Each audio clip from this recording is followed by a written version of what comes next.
Varicose veins కి సరైన చికిత్స కోసం సంప్రదించండి ఎవిస్ హాస్పిటల్. నమస్తే రమగారు. నమస్తే జయ. రమగారు, మనకి మార్గశిర మాసంలో గురువారాలకు కూడా ప్రత్యేకమైన విశిష్టత ఉంది. లక్ష్మీదేవికి పూజ చేస్తాం కదండి, ఒకసారి ఆ విశిష్టత మాట్లాడుకుందామండి. ఏటా చెప్తున్నాము, మళ్ళీ ఇప్పుడు కూడా కొత్తగా ఇంకొకసారి చెప్పుకుంటాం. మార్గశిరము పురుషోత్తమ మాసం అని చెప్పుకున్నాం ముందే. మనం విష్ణు సంబంధమైన మాసం.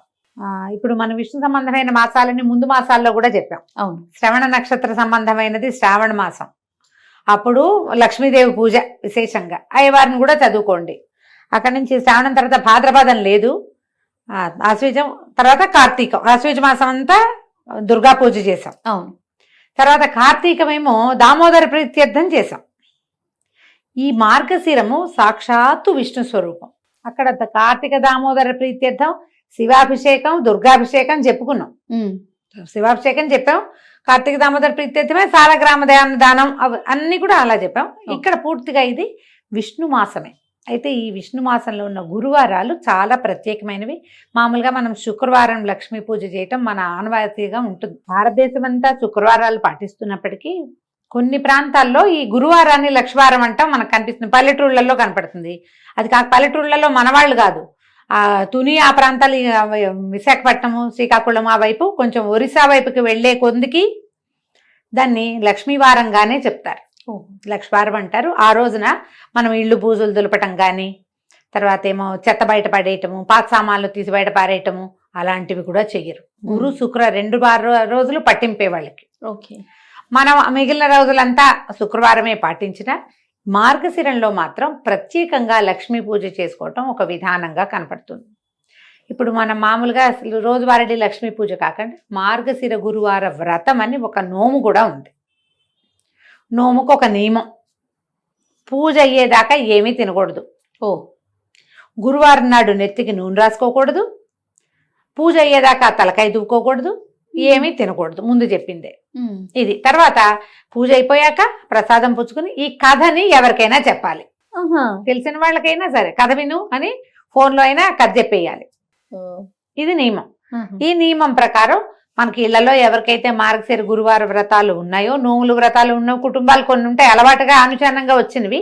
మీకు అలవాటు ఉంటే లక్షణంగా చేసుకోండి మీ పద్ధతుల ప్రకారం. అలవాటు లేదు, మనకు తెలీదు, మనం ఇప్పుడే వింటున్నాం, లేదా 4 ఏళ్ల క్రితం చెప్పడం మొదలుపెట్టాం, 4 ఏళ్ల నుంచి వింటున్న వాళ్ళు, ఇవాళే వింటున్న వాళ్ళు కూడా హాయిగా సంతోషంగా లక్ష్మీ పూజ చేసుకోండి. మార్గశిర మాసం పురుషోత్తమ మాసం కాబట్టి అమ్మవారి లక్ష్మీదేవి నిత్యానపాయిని, ఆయన్ని అనుసరించి ఉంటుంది. స్వామివారే సాక్షాత్తు స్వరూపంగా భావించేటువంటి మార్గశిరంలో ఆమెని గురు శుక్ర 2 రోజులు పూజించండి. గురువారం నాడు మనం ఎలాగో కథ చెప్తాం కదా, హాయిగా ఈ కథ వినేయండి. ఆ కథ అందేసుకుని అక్షంతలు చేత పుచ్చుకోండి. లక్ష్మీ పూజ అయిపోయాక చివర ఆ కథ విన్నాక అక్షంతలు కొన్ని అమ్మవారి మీద వేసి కొన్ని మన మీద వేసుకోండి. ప్రత్యేకంగా స్వరూపము ఏమీ పెట్టుకోక్కర్లేదు. మీ ఇంట్లో ఏ లక్ష్మీదేవి పటం ఉందో, ఏ లక్ష్మీదేవి విగ్రహమో ప్రతిమా విశేషమో ఉంటుంది. కొంతమంది దగ్గర కాయిన్స్ ఉంటాయి, బంగారు రూపులు ఉంటాయి.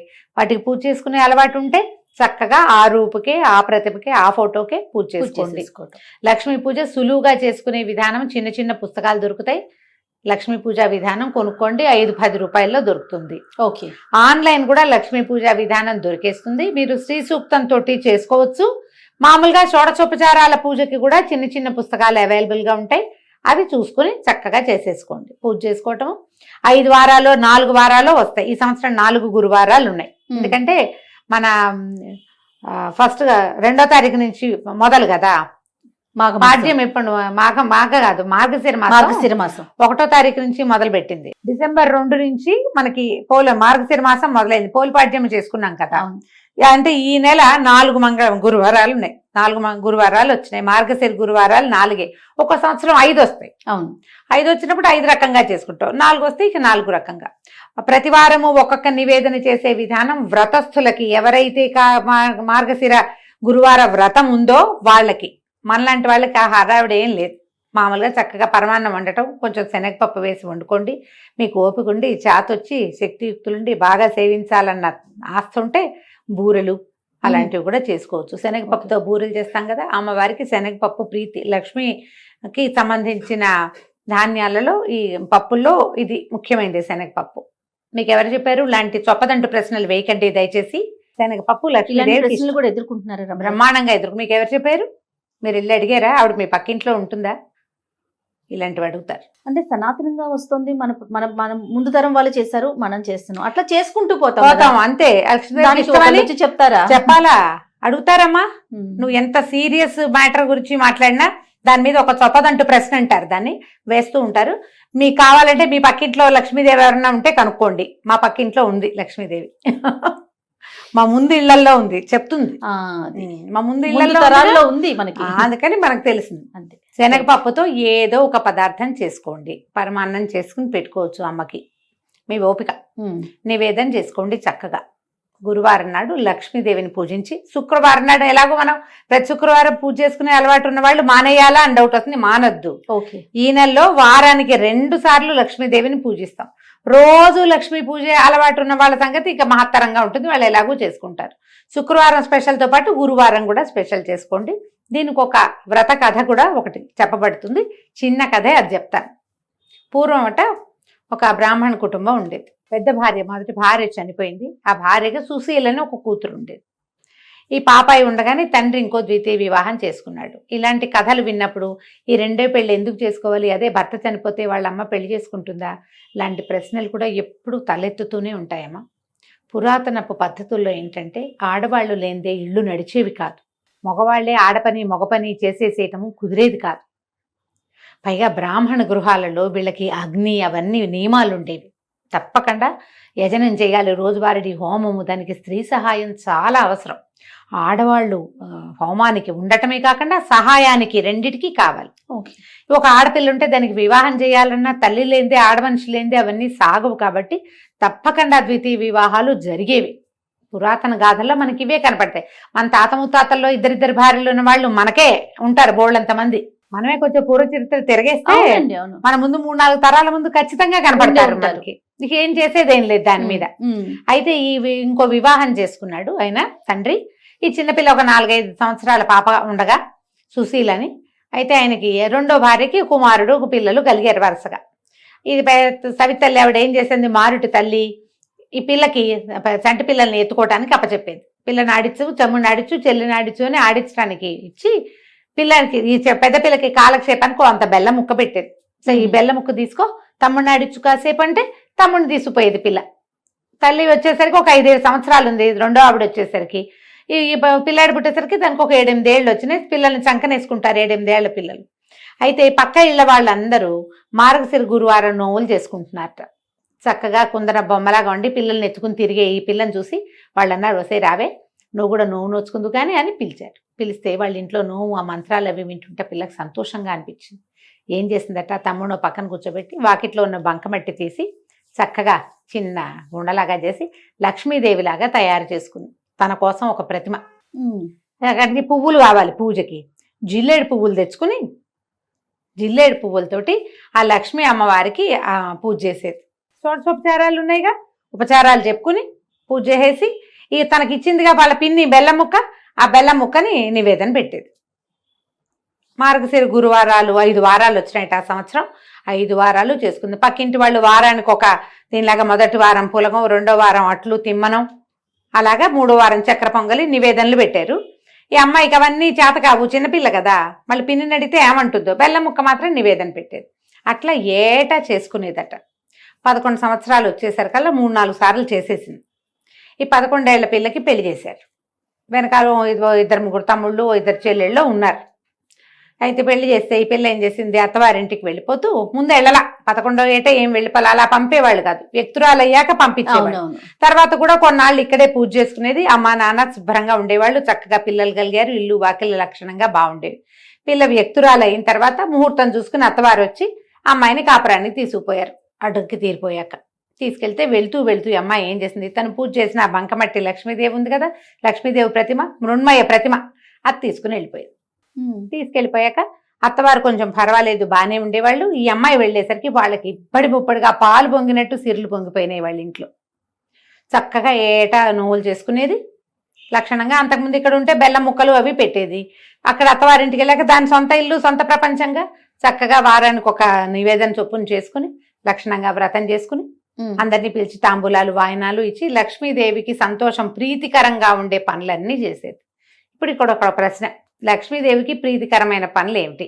మొదటిది ఇల్లు శుభ్రంగా ఉంచుకోవటం, ఆడవాళ్ళు గయ్యాళిగా ఉండకపోవటం. గయ్యాళి ఆడవాళ్ళకి సిరి నిలవదు. మనం ఇప్పుడు వెంటనే మనకు ఒక లిస్ట్ వస్తుంది, అబ్బో మా వాళ్ళు గయ్యాలి వీళ్ళు గయ్యాలి వాళ్ళ దగ్గర బోల్డ్ డబ్బులు ఉన్నాయి. సిరి అంటే డబ్బు ఒకటే కాదమ్మా, అన్ని చాలా ఉన్నాయి. సౌభాగ్యం, భర్తలతోటి ఆనురూప్యం, వాళ్ళతోటి ఒక కలిసి ఉండటం, సంతానము, ఆరోగ్యం, నలుగురిలోను పెంపు, ఘనత, ఇవన్నీ కదా ఐశ్వర్యం అంటే. చక్కగా ఉండేది. ఈ ఇష్టం వీటితో పాటుగా ఇల్లు శుభ్రంగా ఉంచుకోవటం, ఇవన్నీ కూడా వచ్చిన వాళ్ళని అతిథి అభ్యాగతులను సేవించడం లక్ష్మీదేవికి ఇష్టం. ఇల్లు వాకిళ్ళు శుభ్రం, మనుషులు శుభ్రంగా ఉండటం, పూజ గది ఎప్పుడు కళకళలాడుతూ ఉండటం, వచ్చిన వాళ్ళని కనుక్కోవటం, మంచి ప్రవర్తన, పోట్లాటలు కలహ కారణాలు ఉండకపోవటం, అవి లేని చోట లక్ష్మి ఎప్పుడు స్థిరంగా ఉంటుంది. అన్ని రకాల లక్ష్ములు బాగుంటాయి. అయితే ఏమైంది, ఎప్పుడైతే ఈ పిల్ల వివాహం అయ్యి అవి అటు తీరి వెళ్ళిపోయిన తర్వాత మెల్లిగా తండ్రి పరిస్థితి దిగనాసి వెళ్ళిపోయింది. 6 నానాటికి తీసుకట్టు నాగం భట్టు అయింది. చివరికి కూతురు బాగా సంపన్నురాలు అయ్యేసరికి వీళ్ళు దిగనాసి వెళ్ళిపోయారు. ఏమిటో ఎప్పటికప్పుడు పోవటమే వాళ్ళ ఇంట్లో, ఏది నిలిచేది కాదు. ఎంతో బాధగా ఉండేది తల్లికి తండ్రికి. అయితే ఏం చేశారట వాళ్ళు, తమ్ముడిని పంపించిందట పినతల్లి. కొంచెం పర్వాలే బాగానే చూసింది, ఎంత పెద్దగా అయ్యాలేం కాదు ఆవిడ. అక్కయ్య దగ్గరికి వెళ్ళరా, మన పరిస్థితి బాగుండలేదని చెప్పు, ఏదైనా ఇస్తే పట్టుకురమ్మని పిల్లవాడిని పంపించింది. కొడుకేమో వెళ్ళాడు వాళ్ళ ఇంటికి. వెళ్తే అదే అక్కయ్య వాడికి అన్నం పెట్టి అన్ని 4 కనుక్కుని, అయ్యో వీళ్ళ పరిస్థితి బాగుండలేదు, డబ్బుగా ఇచ్చి పంపిస్తే చుట్టుపక్కల వాళ్ళు చూస్తారు, భర్త వాళ్ళు ఏమనుకుంటారోనని ఏం చేసింది, ఒక వెదురుగాడని ఇంత పొడుగాటి కర్రని జాగ్రత్తగా తొలిపించి దాని నిండా బంగారు నాణేలు పోసి దాన్ని కవర్ చేయించేసి, ఒరే ఇంటికి పట్టుకెళ్ళరా తమ్ముడు అని కర్ర చేతులు పెట్టింది. ఈ పిల్లాడు అది అక్క కర్రే ఇచ్చింది అనుకున్నాడు, అందులో డబ్బులు ఉన్నాయనే సంగతి తమ్ముడికి అమ్మాయి చెప్పల. కర్ర పుచ్చుకుని వెళ్ళాడు. వెళ్ళేసరికి అలా మధ్యదారిలో ఎక్కడో కర్ర దేనికో ఆనించి ఎక్కడో కూర్చుని పడుకుని నిద్రపోయాడు. అది వాడి సొంత కర్ర కాదు కదా, అలవాటు కూడా లేదు, మర్చిపోయి వెళ్ళిపోయాడు. ఎవరో చేపాటి కర్ర బాగుందని తీసుకుపోయారు. వాళ్ళు అదృష్టవంతులైతే వాళ్ళకి దొరుకుంటుందా లక్ష్మీదేవి. తల్లి అడిగింది, ఏమి ఇచ్చిందిరా అక్క అంటే, ఏమో నమ్మ కర్ర ఇచ్చింది, అది నేను ఎక్కడో వదిలేశాను అన్నాడు. ఆవిడకి అర్థం కాల, కూతురు ఏం పంపింది ఏమిటి సంగతి. మళ్ళీ కొన్నాళ్ళు పోయాక మళ్ళా కొడుకుని పంపించింది. కొడుకుని పంపిస్తే అమ్మాయి ఏం చేసింది, ఈసారి నాన్న కోసం ఒక జత చెప్పులు కుట్టించాను, చెప్పులు పట్టుకెళ్ళమని ఆ చెప్పులు జాగ్రత్తగా పక్క కుట్లు ఊడదీసి చెప్పులు నిండా బంగారం కాసులు పెట్టి కుట్టించేసి చేతిలో పెట్టింది. ఇప్పుడు చెప్పలేదు. పిల్లాడు చెప్పకూడదు, ఊరికే చెప్పులు నాన్నకి అంటే పట్టుకుపోతాడు అనుకుంది. ఒక గుడ్డలో చుట్టిచ్చింది. వాడు ఆ చెప్పుల మూట దీని మీద పెట్టి ఒక గట్టు మీద పెట్టి చెరువు గట్టును పడుకున్నాడు చల్లగాలికి. ఎవరో చెప్పులు పెట్టిపోయారు. 3వసారి మళ్ళీ పంపించింది తల్లి 2 నెలల తర్వాత.